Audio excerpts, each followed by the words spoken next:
Welcome to West Alabama Woodsman Podcast. I'm Clint. I'm Jason. I'm Jake. Hope you enjoy watching.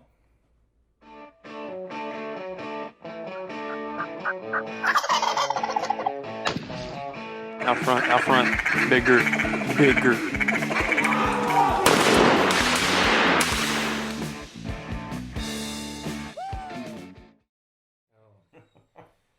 Well, Lyle, we got you here today. Yep. On West Alabama Woodsman Podcast. Man, we're glad to have you. Appreciate you coming. Yeah, glad to be here. Yeah. Well, tell us a little about you and a little about how you got into Houndstooth game calls and where it started. And Man, that somebody asked me the other day, is like, could you do this all over again? I'm like, hell no. Couldn't figure out how to get to where I'm at now if it was laid out in a blueprint.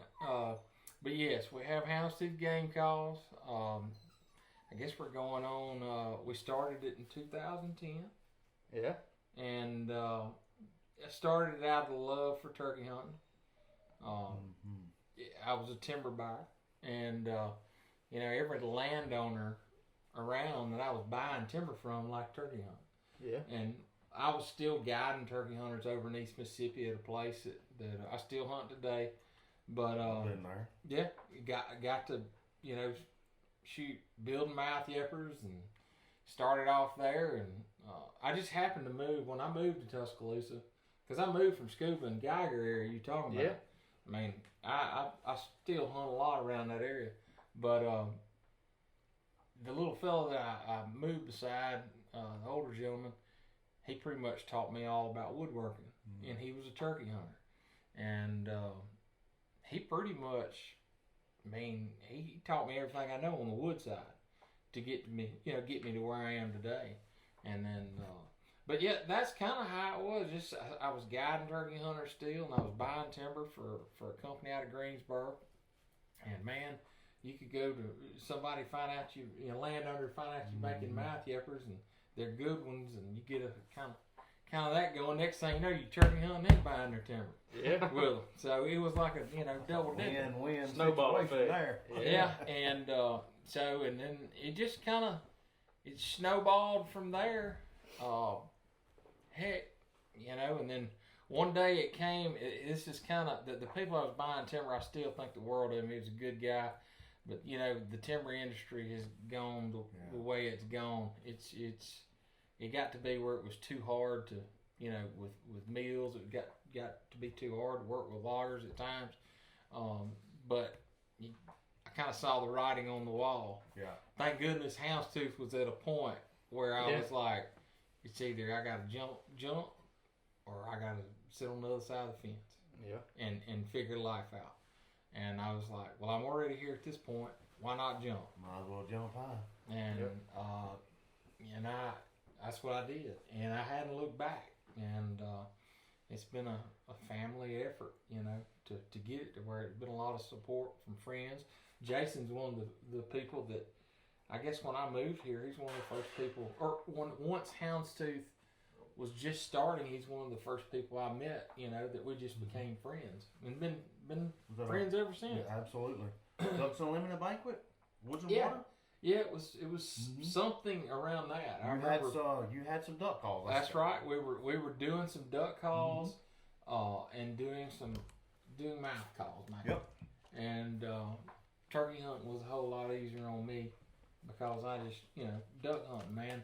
There just ain't much for duck hunting here. I enjoy it, but at that time I loved to go to Arkansas or go to the Delta and do all that, but it just, as I got older, and it just wasn't my cup of tea to be able to stay in it. It'd be easier for me today than it was when I was at that time. Yeah. So I had 2 boys and a wife and all that good stuff going on. Yeah, you got to spend a lot of time on the road and at home if you're going to kill ducks. Oh, yeah. Oh, yeah. And Trust me, I know. Yeah. Jake Yeah. knows. Yeah. You you missed an know, opener that's this right. weekend, ain't you? Don't talk about it. I'm still sour. Well, duck hunting's fun. Don't get me wrong, and I'm kind of getting back into that where I've got buddies and stuff that want me to come hunt, and thankful to get to do that. But turkey hunting's my my main thing. That's what brought Houndstooth to where it's at, and you know it'll always be number one for us. Yeah. So I agree on that 100%. it's been a fun journey as far as that goes, and hopefully there's more in store for it down the road. So Yeah. the future's so. bright from what I see. So when you started building calls, I mean, did you just start? So like you said, you started building turkey calls, and you progressed into duck calls, and now doing grunt calls, and Yeah, and the whitetail side is fixing to grow for us. We're Yeah. fixing to start adding some things in the whitetail realm. Some of it, the whitetail part of it has grown exponentially just with what we're doing, and we're doing it somewhat simplistic with just a grunt call that we've designed.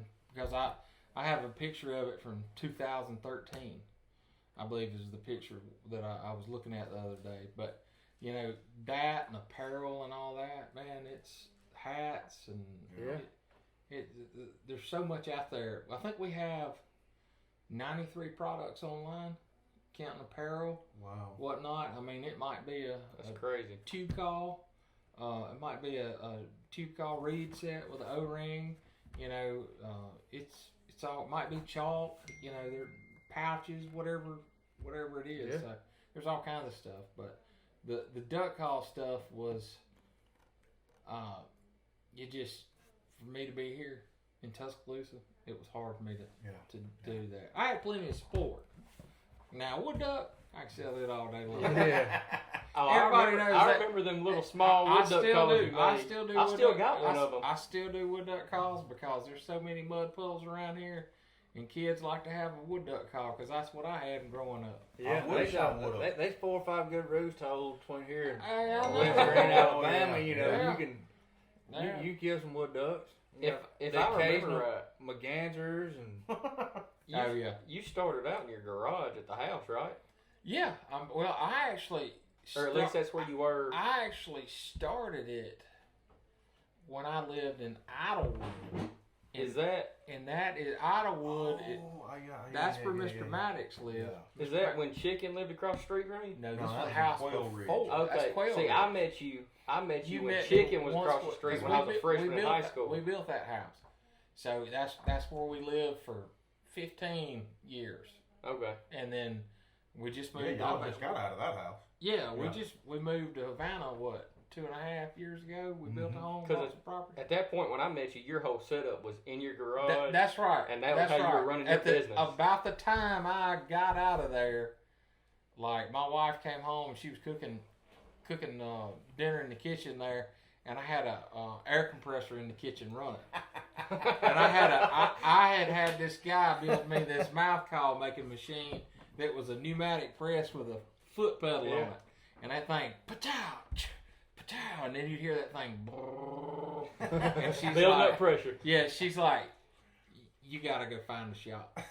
And I was like, hey, I'm gonna do it. I just had to try it out and knock the new off of it. And it took us a while to find us a place, some property. Was it the first one over there behind the fire station? Queen City?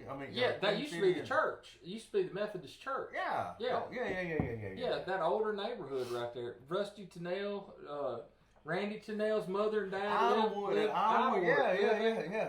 Yeah, that's kind of, we got to be friends with all the football players. The Britt brothers lived across the street. okay. Mark Gullion, Justin Smiley. I remember him. Justin was like a all-time guard for the 49ers. Like he's one of the best to ever do it.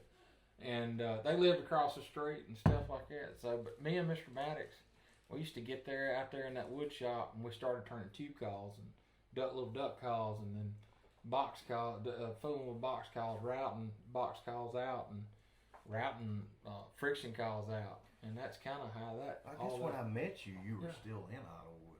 Yeah, we were. I wish I had brought the duck call. That's the first. pretty That's cool. the first. I'm fixing to be 49 next September. That's the first house I ever bought. Was Yep. in Idlewood, and I sold it, Okay. and then moved to Hillcrest. Yeah. And then Drake. Let's see. Well, it's been we're going on 3 years now in Havana Yeah. since Yeah, we Drake built that was house. a little Yeah. bitty boy with that Quail Ridge. I was about to say, when I met you when I was a freshman, he was Yeah. He was still running around in his underwear in the yard. Yeah, he's still doing that. he made it to his junior year. He went to Southern at Greensboro, and then graduated there. So it's it seems like it's been forever since I started it to now. Yeah. So, but it's pretty. I think about that all. I think about that night I met you at Woods and Water all the time. Oh yeah. Well, and you know what's funny about all that is that when I started doing it, like Woods and Waters was my first store that I ever had, and then Mark's Outdoors, and I remember calling on them, talking them into it, you know, and then I picked up the phone, I called another one, and the guy's like, yeah, sure, we'll do it. Called another one, yeah, sure, we'll do it. And I was like, man, these folks don't even know me. They ain't never even laid eyes on me. Yeah. And they're writing orders, and I'm like, they don't even know about the brand.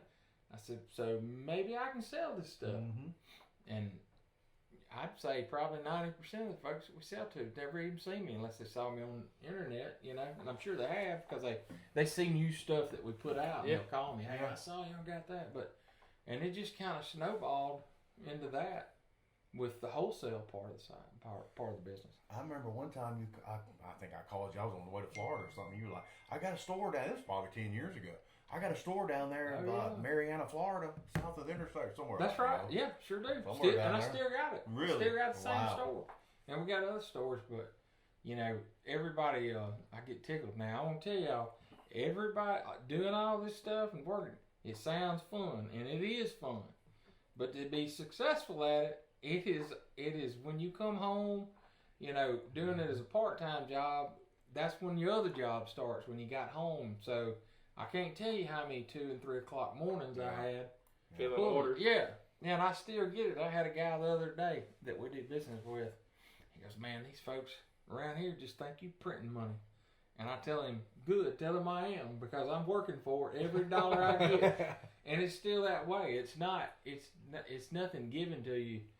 You just, if you're going to achieve anything, you got to get it. You got to get it, and it's on you.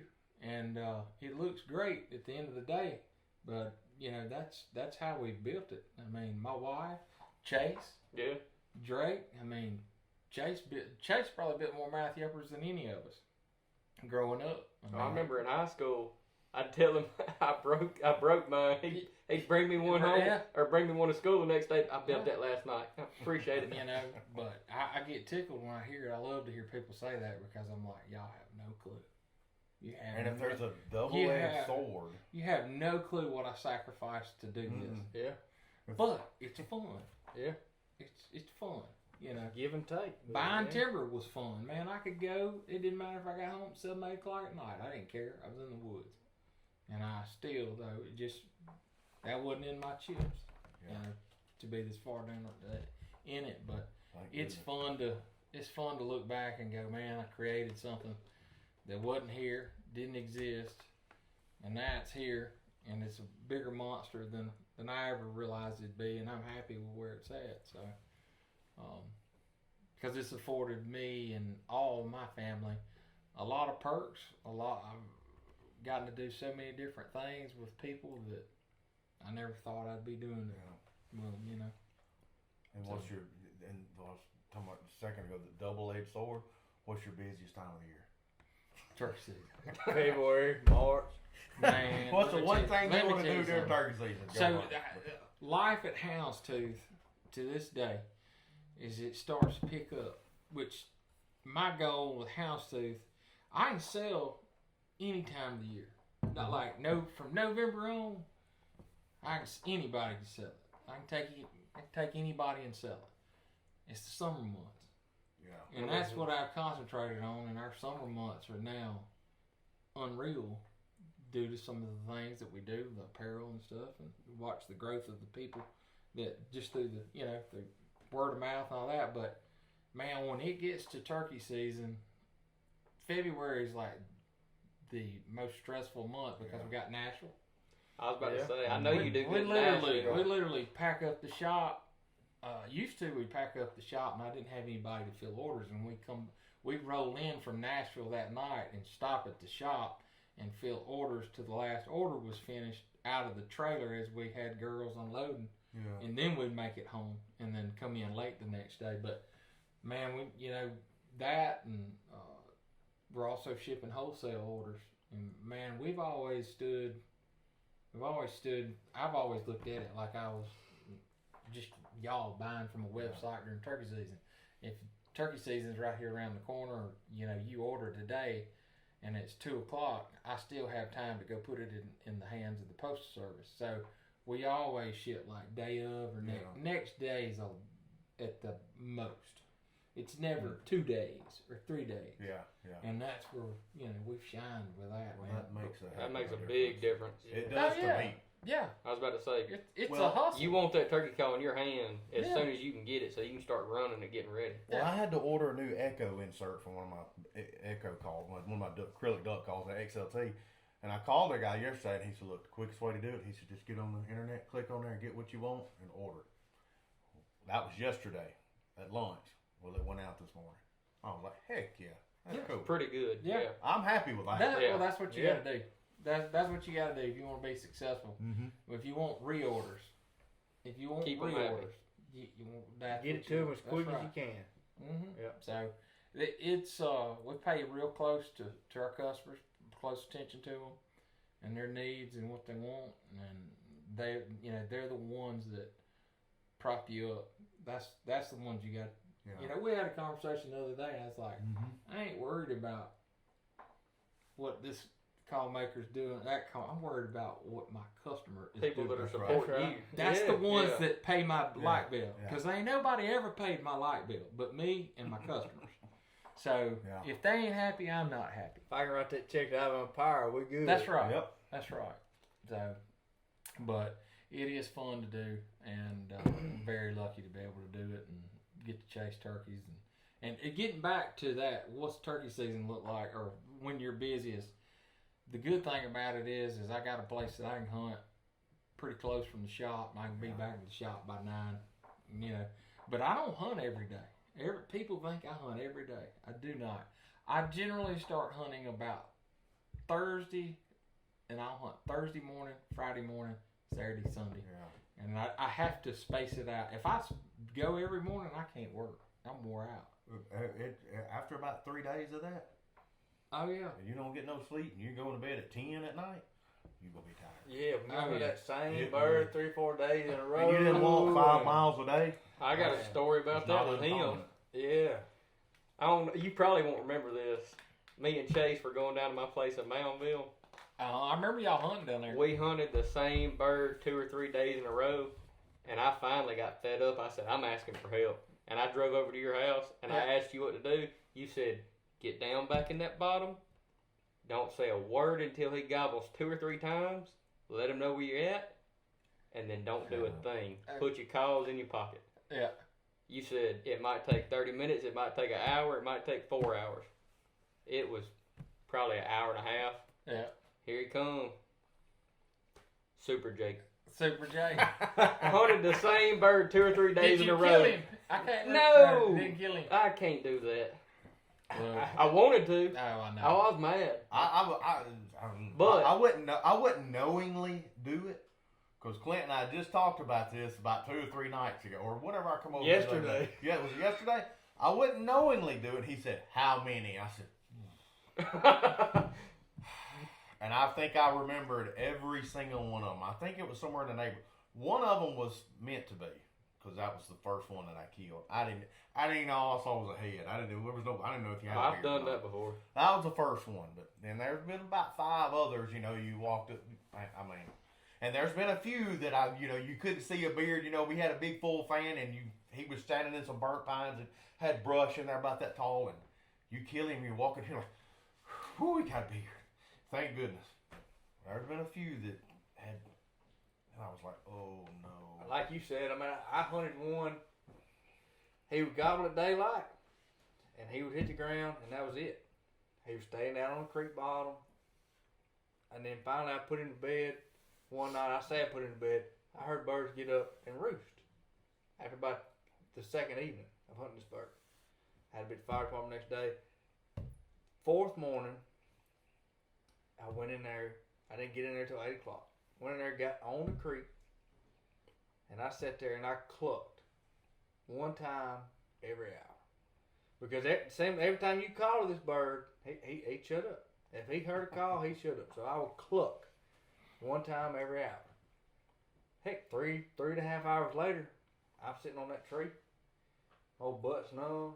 I hear something walking behind me on the opposite side of the creek, which it wasn't no big creek, but I mean, if the creek was, 20, 30 yards wide. He's around that tree. Oh, I see the head coming. Easing on through there. I seen that Beretta around the side of that tree. Pow! Bird folds. I'm like, finally got him. Got him. Man, I'm tickled. Here I go. Slide down the bank of that creek. Come back up the other side. Walk up to that bird. It's a Jake. Hey, I'll say this about the one I was talking about. I don't know He put on a show. He thought he was a 4-year-old because when he got down to that bottom 30 yards from me, he was drumming, strutting. I don't know if it was the bird I'd been hunting. Man, that is. But at that point, after 4 days of trying to hunt this bird, Had to go. absolutely. Sometimes you have to sacrifice one. Yes, you Yeah. do. It was perfect. I could see He's it. I in could the see way. that Yeah, little beard poking out. I couldn't do You it. know, late April, when all you see is a head coming through the woods, you can't tell Yeah. if it's, all you know is a gobbler head. You got to You- sacrifice. I will say this. You shoot, man. Hey, You Chase You ain't was kidding. on a tree about five foot from me. He said, "Kill him. We've hunted him long enough." I said, "No." I said, "No, Chase, no." I remember that. Yeah. Oh yeah, chicken was across the street. He walked Yeah. over. He's like, "Why are you yelling?" I said, "I'm mad. I've been hunting this bird. He just keeps hanging up. I ain't seen him yet. He is gobbling like crazy." Oh, my goodness. I've not intentionally killed a jay. Maybe one time, but you turkey hunt long enough, it's gonna happen. Oh yeah, you're. It's just like missing. You do it long enough, Oh, it's boy. gonna happen. We don't even need to talk That about makes this. me sick. Yeah. Don't get me started. I did that last year opening day. Well, You do something long enough, I mean, it's gonna happen. knock on wood on the missing part. I've been really good about it. I generally, I will say this: it's one time a year. It seems like every turkey season that I may not make the best shot I should have made. Oh yeah. You And may find pellets in that breast. It's something about, I don't know. It happened to me in Missouri. And it usually happens to me when I'm on a trip. Never happens at home, and it's just something where I actually pick my head up. Yep. Taking It one won't- last look. it won't, like boom, and I wanna see as it I'm fold pulling up. the trigger, wanting to see it happen. Yep. Won't rushing it, and it's like one time a year it'll happen, and it never happens at home. It always happens on a trip. But that's all it takes is you just moving that little bit. Yeah, you got to treat it just like a rifle. No, I know. You got to treat it like. And it a ain't like it's kicking me. I shoot. Oh. I shoot a 28 I gauge. shoot a 20 gauge so. I either shoot a 20 or and 28. have for 10 Hey. years. I've shot a 12 gauge. As long as I've been turkey hunting. I ain't worried about that kick. I just swapped to it. I'd rather that sun gun blacken my eye every time. Oh yeah. I shoot. And I kill that bird. I shoot one of them 870 youth models. My turkey gun. 20 or 12? 20. Oh, yeah. I was 12. I That's just a bought that perfect turkey gun 2 years ago Yes, that and is swapped to a 20. But that youth model, I love it. It's so small and Yeah. I shoot an I've over got and one under of them. 12, 20 gauge about Yeah, that long. turkey shells have come so far. Oh, Lord. Back when I was kind of getting into it, back in the day, man, you had the biggest thing back then was the nitros. The old red nitros, Yeah. with the, I the got silver them. I paint on the end of it, the brown paint on the end of it. Yep. You could buy out of the fish bowl at Woods and Waters, That's right. I got a bunch For of those in my $8 a safe piece. at home. I've got a buddy that Okay. still shoots a 10 gauge turkey hunting. Lyle shot one I just a shot few one years for ago, you. I Yeah, thought. not too long. That That's thing just so a will- single shot. That thing will thump Single you, shot. brother. It's Oh, about man. that long. It's about the choke costs more than the gun. It Really? will thump that shoulder. I think I saw you shoot that thing over there at That Walters. was or I at saw a Wal- video yeah. over at Walters. I Yeah. shot it at Walters. I couldn't Man. hardly handle the. I used to get the mega weights that they made that back then. So Nitro had a thing called mega weights. I remember the mega weight. That was I do. that was TSS blended, but nobody Is had that what that was? nobody had a name for it I really. didn't know that. So I would get the mega weights, but man, I couldn't hardly shoot them. They were so bad, and that's what I was shooting. I was powdering the mega weight And man, when I dropped the hammer on that thing, it was unreal.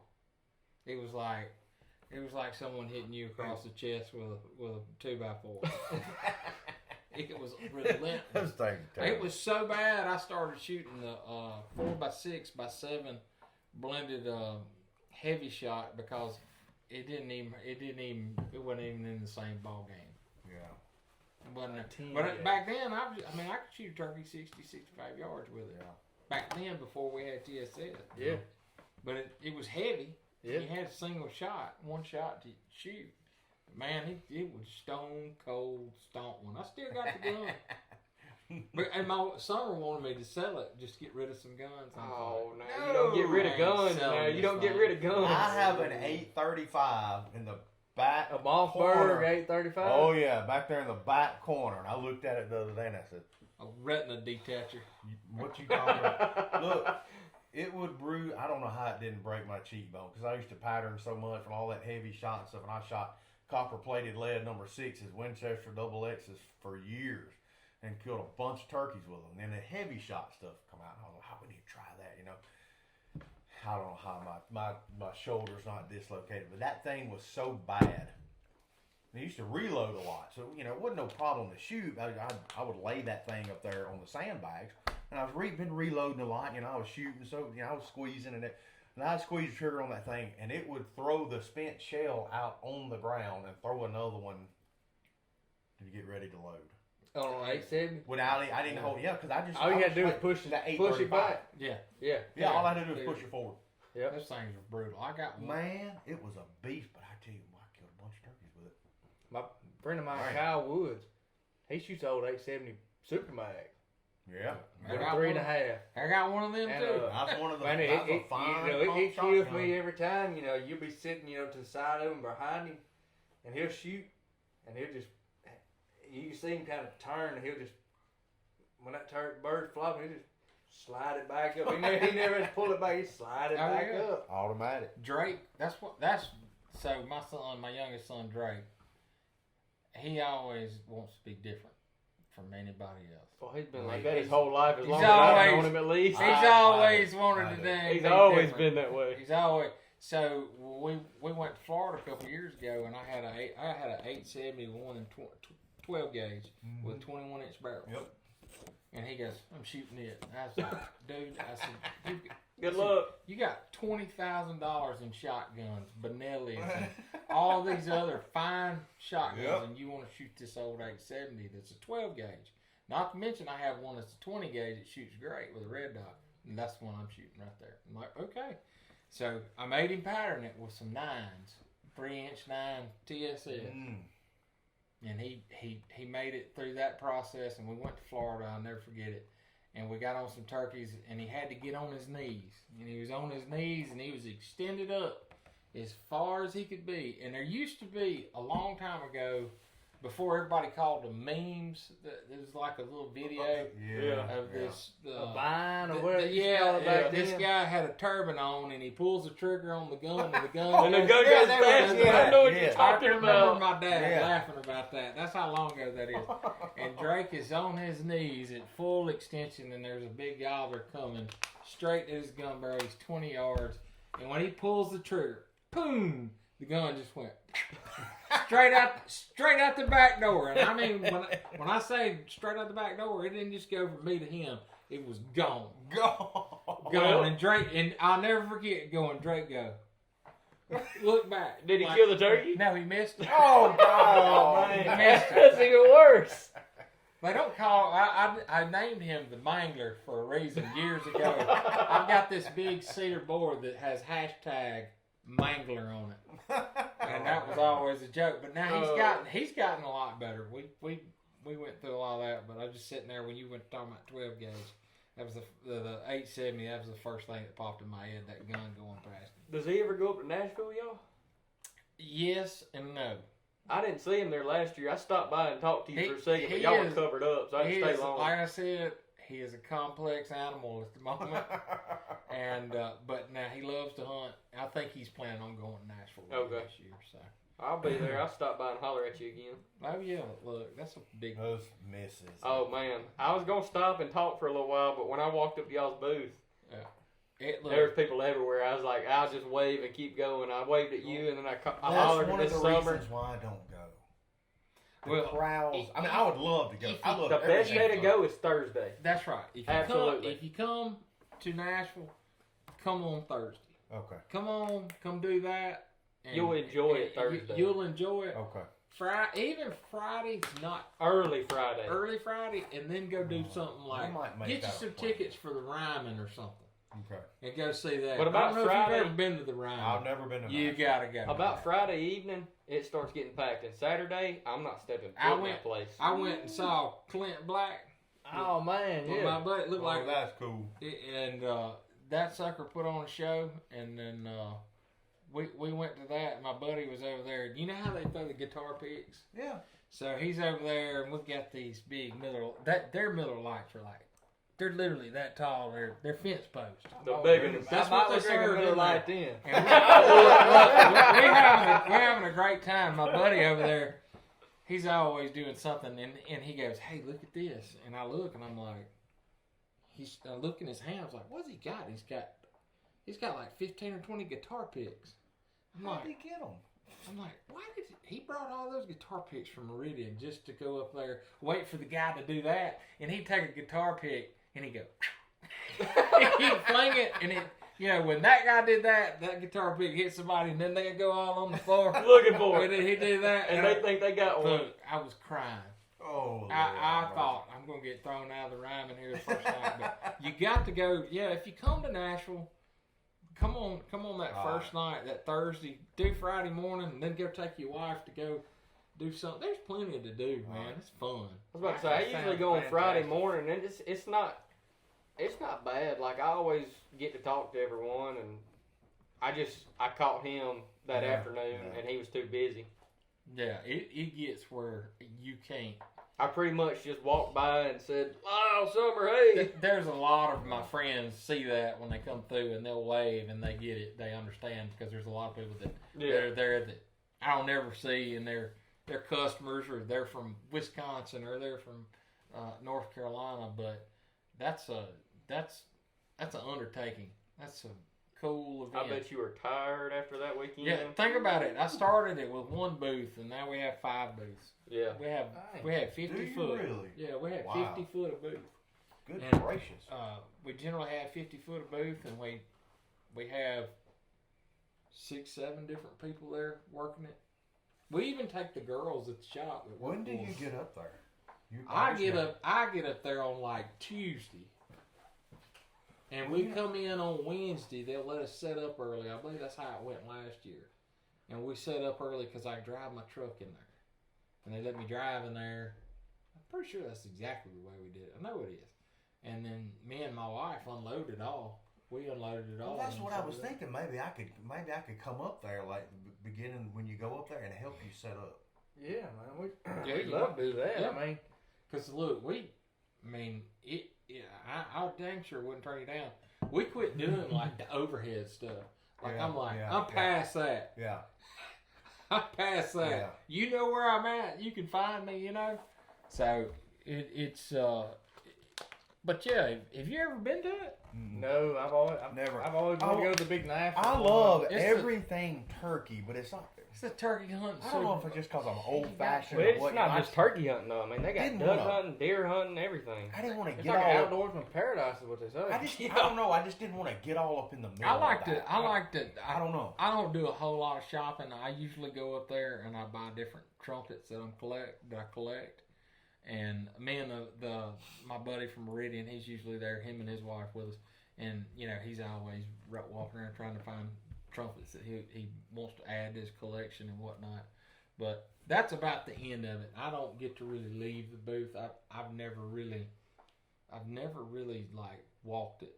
I've always I would stay right there, Robert. I can't get in all that.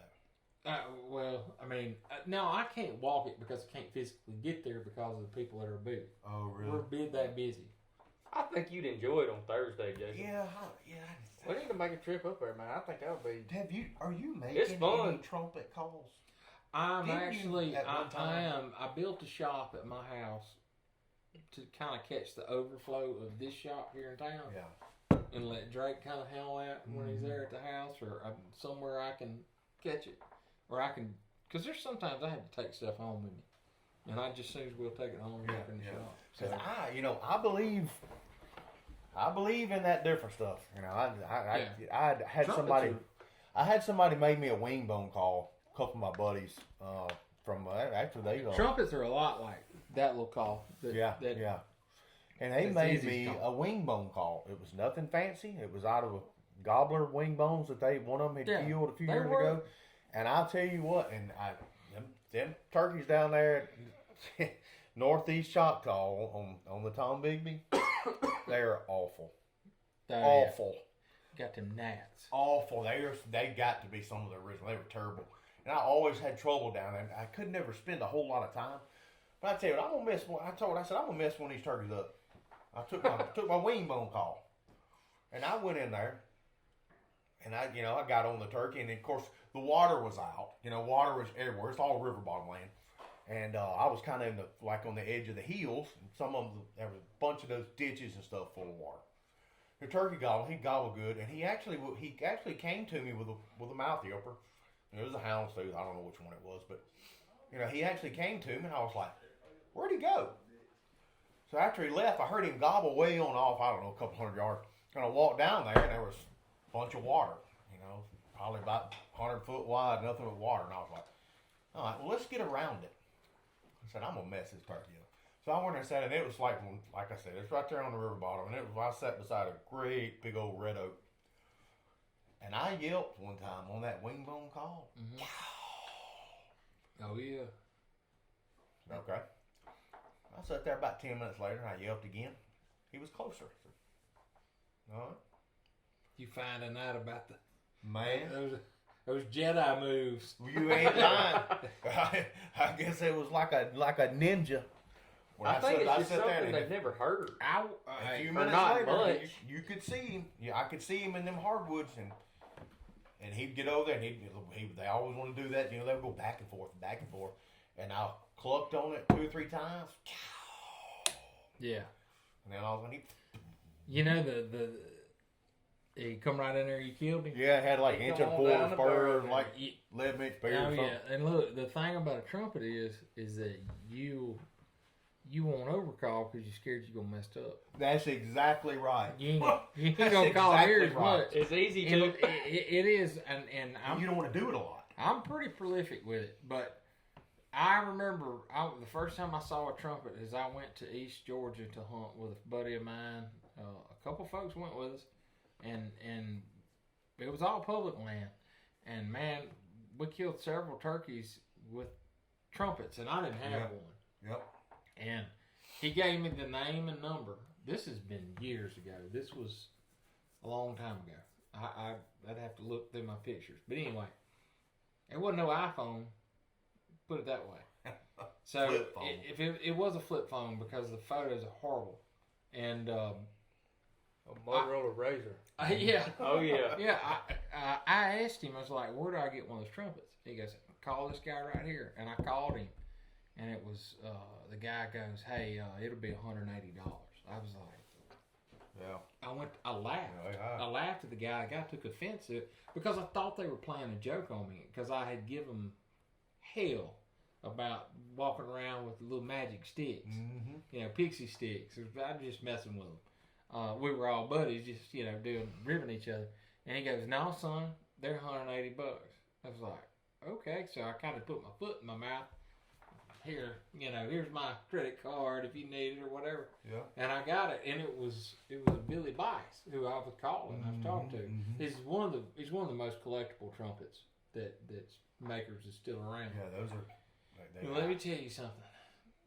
I went to a couple spots, and I learned how to run it really well, and I whooped them. I whooped them with that stick, and it was as magic as it could be. It was a magic stick, and I still got. I have 2 of his trumpets still. That particular trumpet, I ended up I broke it and stepped on it, set it down in the woods. Got up, didn't realize my big 13th foot was on it.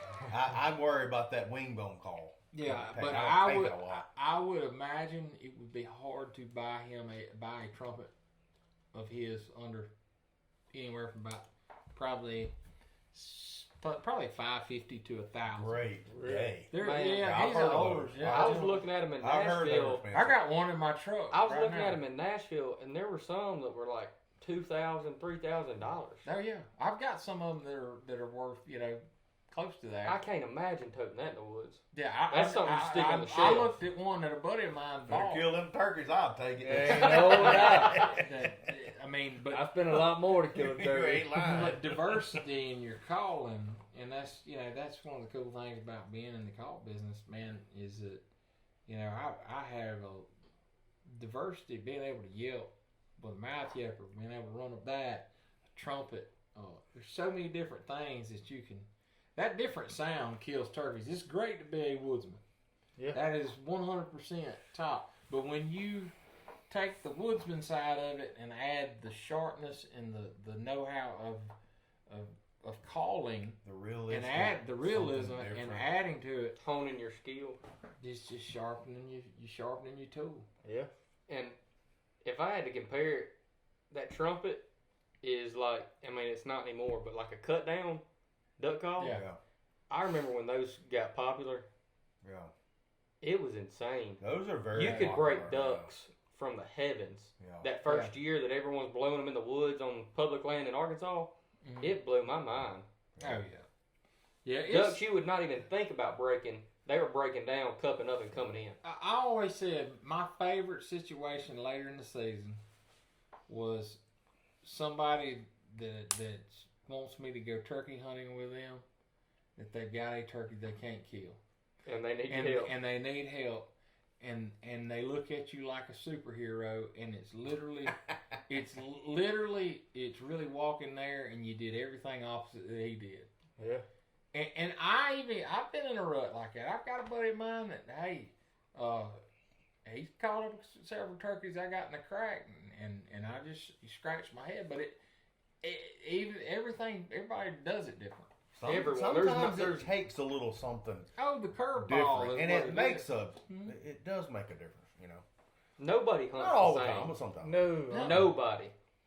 Nobody hunts the same. I've hunted with several different people, and man, I have taken a lot of advice from going with those people and learning a lot of stuff from different people.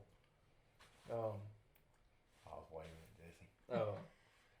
You go with this guy, and you've been kind of honed in hunting the same way. Well, he may have a different way of doing it. Like I learned a lot from, man, just sit over in the bushes right at daylight. Don't sit out there in the middle of that road. Just sit over in the bushes and sit down on that stool. No, don't get in the middle of no road. Yeah. Or just it's small. It's small things like that you learn that pick up from people. Yeah, you pick up from different people. Yeah, everybody has a style. So that place that we were, Matt Persons. Yeah. Matt, I always called him the Minute Man because Matt would always text me the time of death when he was guiding, and he 99% of the time he was quick off the limb. He just had a knack for killing turkeys on the limb when they hit the ground. And I always had a knack for killing turkeys, but mine was a little bit later. Mine are always later. It does happen. Well, that's the run and gun versus the sit and wait hunting style. Well, I always had a lot of patience. But we hunted two different areas. Yeah. I hunted the ag side of the farm that we had. Yeah. We had a little bit of timber and that, and they always do that. But he hunted more timber sided, where he could get a little bit better position than I could a lot of times, because I may be hunting a 40-acre field. Getting in their bedroom just versus can't waiting get on up them and to come move. feed. And it was mine was a lot of cat and mouse, and I had but I had the patience, and I'd be the last one in there we never ate breakfast. We always ate lunch. Matt and them always ate breakfast because they were done. And I'm still chasing them along the river on the edge of the ag. They drink cold beer by 8 o'clock. Yeah, so that's right. But I wouldn't have had it any other way, because I feel like the worst thing, I had so many hunts last year where you got to really sit down and work a turkey and hunting and then kill him, and it not be. And maybe it's selfish of me, but man, some of these turkeys that you kill that are right off the limb, I just feel like They spoil you. I robbed myself of what I could have seen and heard. Yeah. It's just you just don't want it to end that quick. Yeah. You know, and that's for love of the game. Like a friend of mine told me, he said, man, we've killed a bird, about 6:45, 7:30, and you sit there looking at birds thinking, and he would say, don't you wish you could blow the air back in him and do it all over again? Yeah.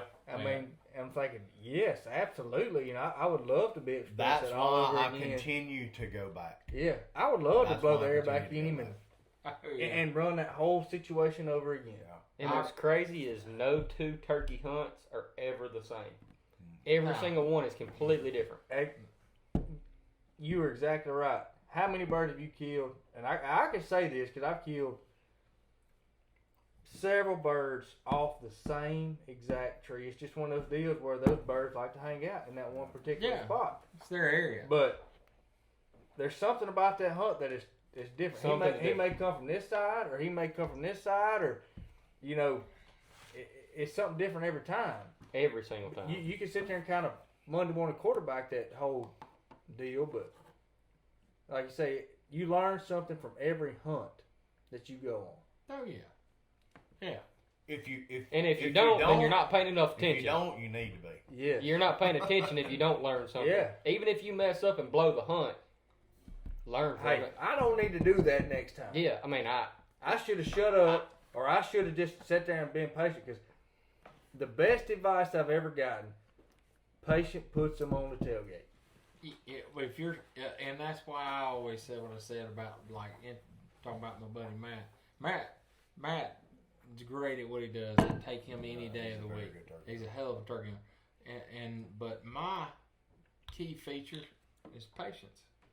Yep. That's what I may move do the same things, but I do them in half the time. Or plus half of the time. That side, I'm a little bit more, calculated, a little slower with it, everything. It's like I tell people, I don't crawl. I do not crawl. I ain't made for crawling. Oh. I ain't made for crawling. I'm too big and my knees are tore up. I ain't made for Yeah, crawling. ain't no doubt. I was crawling one time behind Matt over there. We were guiding the guy, and I was on my knees, and my knees were killing me. Oh, yeah. And I remember Walter, I think it was Walter, he said, Lyle, get down lower. And I had my head, I went, and I kept crawling. I said, that's as low as I'm going. I said, my body is not going any lower. And they laughed about that, but yeah, if you take your time, you don't miss things. You don't miss second chances. You don't miss the first chance. Well, in finding turkeys or getting on a turkey.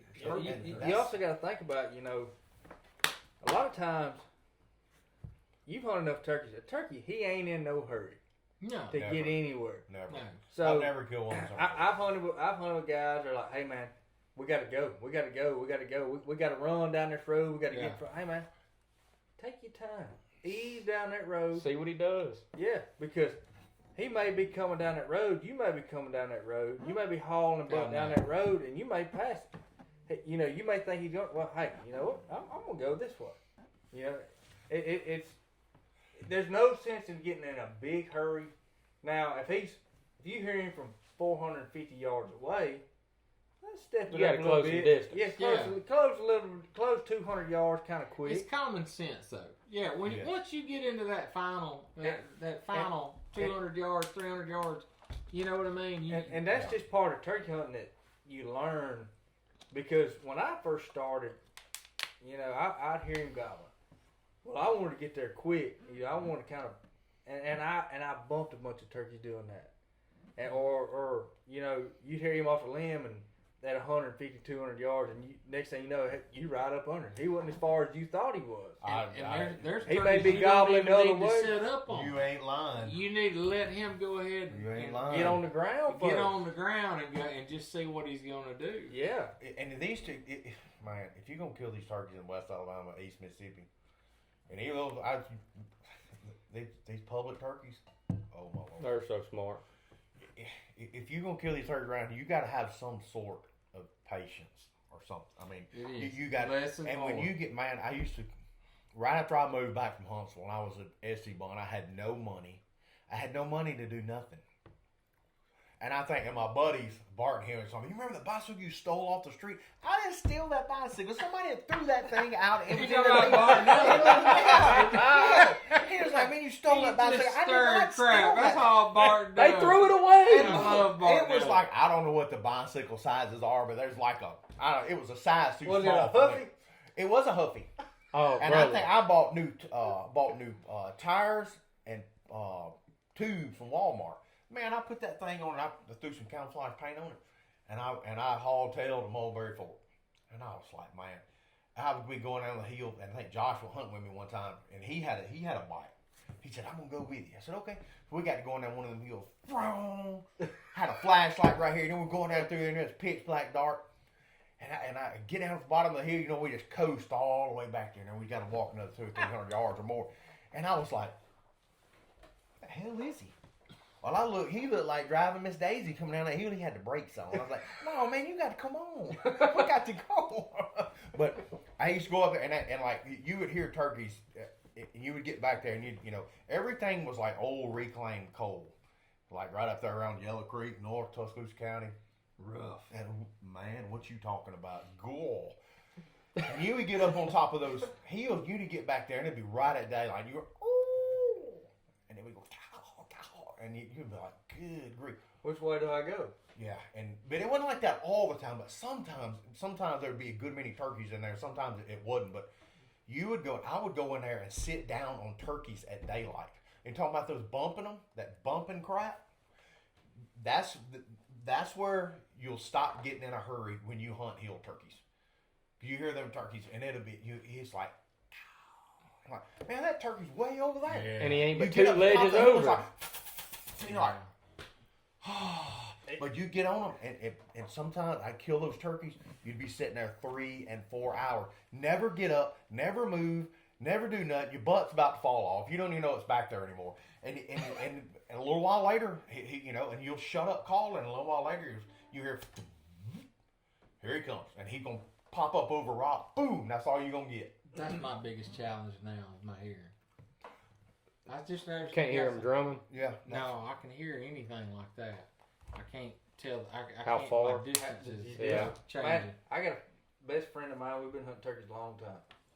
At daylight, you hear a turkey gobble, and we'll both be pointing different directions. I know. You know? That's one of them. Yeah. Oh, which way do we go now? Hey, let's just sit You here and throw, say if you it. throw a second or third person in the mix, And then you that's sit, what happens. and then you sit there arguing. No, he's that way. No, Hey, he's that way. I've messed myself up several times. You hear that? And I learned this. Don't go after the first gobble you hear. Nope.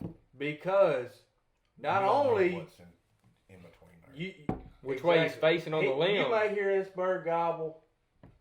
You go, okay, I'm going to that bird. And you start making your way to that bird, and that bird may be 400, 450 yards. I'm going to that bird.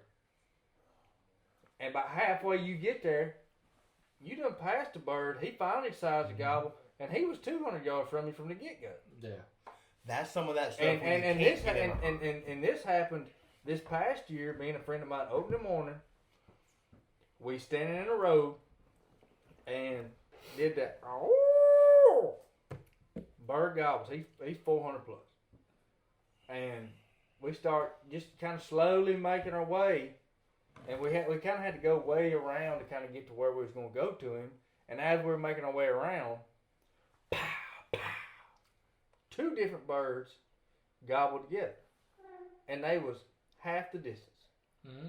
And we made it up. And we was like, okay. We sat down on them birds, and by 7:25, them 2 was dead, and that bird was still 400 yards away gobbling.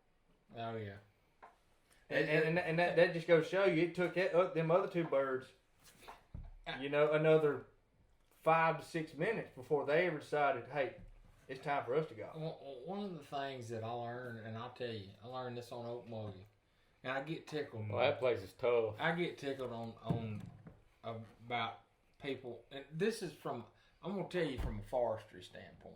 It has something to do with this. You can't go 2 miles and get away from nobody. That's baloney. If Now- there's a now, bird gobbling in the there woods, must- somebody there- else knows. There about might be a mountain range, where I hear people say, "Get back there in the back to them," or "Get away from." There's too everybody." many roads in You- Oakmulgee. Missing a lot. In Oakmulgee National Someone's Park. hearing it from the other By side the too. time, when you're 2 miles away, you're actually at another road. Yeah. Oh yeah. You know. Yeah. So you ain't no getting away from. You walk them. 2 miles in I ain't Oakmulgee, saying you you're on the won't road. find a place that backs in to a private place that might have some birds on it, but in these like situations, and there's really no food plot to speak of, and I would go deep into whatever road I'm at, and I'd get down there, and the turkey'd always be up there around the truck, and I was like, it makes sense. That's the only openings. The main You gravel walked road. by him or you drove up on him. So I figured out then, hunting Oakmulgee, I wouldn't leave the truck. I can't tell you how many times I sat there at my truck to 7 o'clock. Don't be Big telling my guy, secrets big now. owl in there. I will. Come on now. Look, Facebook.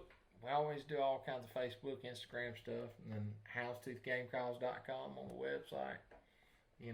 Love to have.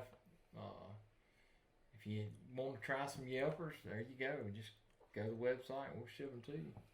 So That concludes our show today. Appreciate y'all listening. Go like and subscribe. TikTok, Instagram. See y'all next time.